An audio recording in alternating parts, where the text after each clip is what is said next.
Welcome back to the Spector Creative channel. This is Toy Guru Neitlich, and currently I am absolutely blessed to live in Greensboro, North Carolina, which is one of the most beautiful and honestly geekiest, cool cities in the country. There's so much to do here. I love it. I didn't always live here, though. I grew up in California, specifically Orange County, California, which is that little fun county that is wedged between Los Angeles and San Diego. And most of the world knows it as the home of Disneyland because, Disneyland. What can you say? And back when I was in high school, you could get an annual pass to Disneyland for 99 bucks. And this was no blackout days, premium parking, as in like right next to the front gate, and you walked in. It's kind of like walking into a shopping center. Obviously, the price of a Disneyland passport without blackout dates has increased a little bit since I was in high school. But because it was so inexpensive, basically everyone in my high school had one, and we just went there to hang out. And when I was hanging out at Disneyland, a new ride opened that absolutely captured my imagination. The Indiana Jones and the Temple of the Forbidden Eye. This was it still is, an unbelievable ride, and it's well known that a lot of work was done by the Imagineers with concept art of how the ride worked, where you would go in a sort of Indiana Jones Jeep rumbling along. But in addition to the ride, the queue, the line to see the get onto the ride was part of the attraction too, because they knew people would be waiting for many, many hours. And it's really fascinating. What was part of the line queue was, one, they created an entire language called Maraglyphics, which appeared on all sorts of stela and inscriptions on walls and on slabs and all basically all over the queue. And the idea was this was to alleviate boredom from people in the line so that they could use these little cards they gave out to translate the language. And it's it's not that difficult to translate. It actually almost looks like English if you kind of squint. And like I said, they gave out cards so that you could translate it. At least they did for the first couple of years. Then they would bring them back every once in a while. And it was one-to-one English. So once you got good at it, you got good at it. And the line was really half the fun of the ride, at least especially for someone with a season pass that hung out there all the time. And it wasn't just like one once-in-a-lifetime trip. So wound up spending a lot of time in the line. There's all sorts of hidden things like an Eeyore parking lot sign up at the top because that's where the Eeyore parking lot used to be, or poles that you could push and it would cause sound effects and rumbling, and it was interactive. But what really fascinated me was the fact that all of the murals and the Maraglyphics and the tablets, they all kind of added up. There was a lot more going on than just, fun, sort of ancient-looking obelisks like this Obelisk of Doom or, this giant wheeled door that covered up the spike chamber. The Imagineers had actually created an entire culture.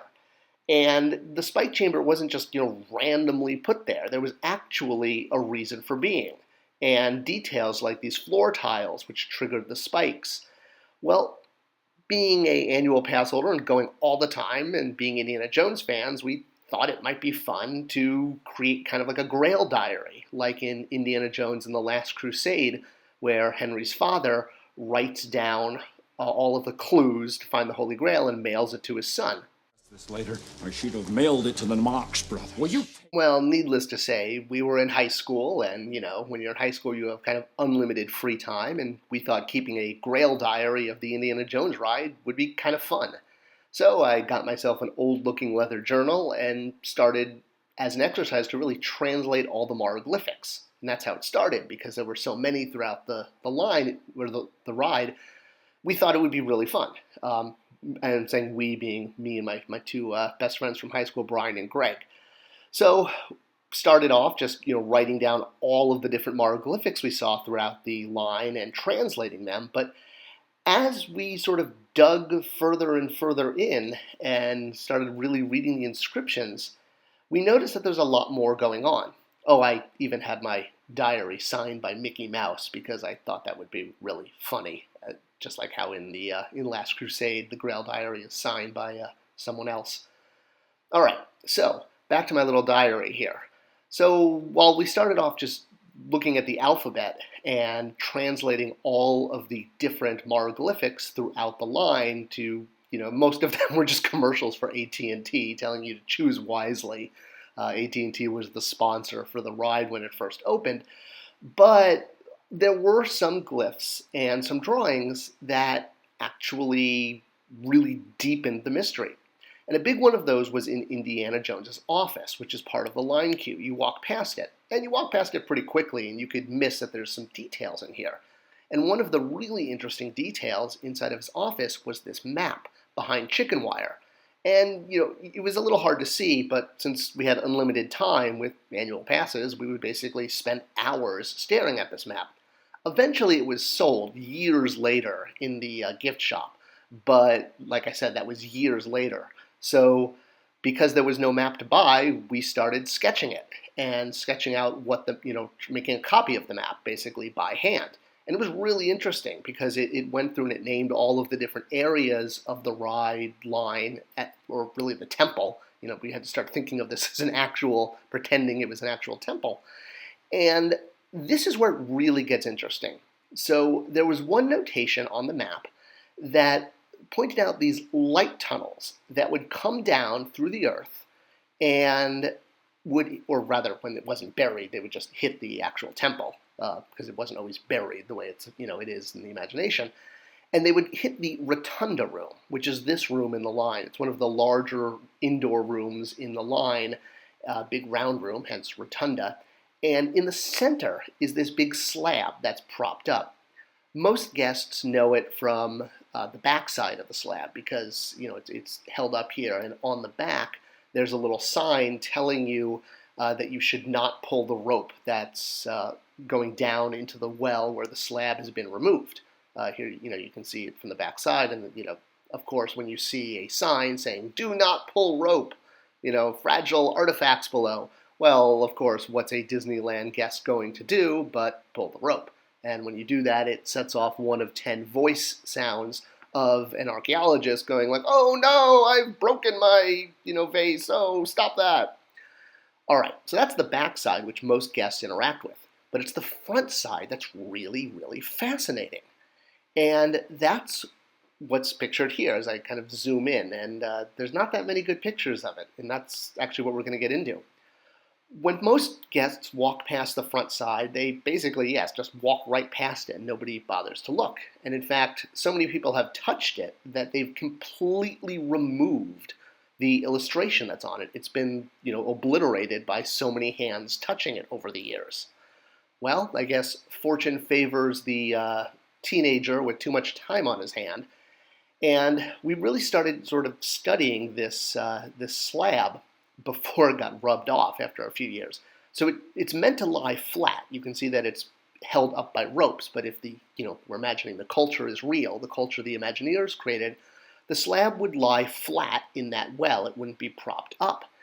And there's some really interesting Maraglyphics on the slab, and since for the first couple years, before all the art got rubbed off by so many guests manhandling it and rubbing it for good luck or just dragging their hand across it, well, in translating the glyphs on this tablet, if you will, it turned out that it is a calendar and a description of the social structure of the culture the Imagineers created that built the temple and worshipped Mara.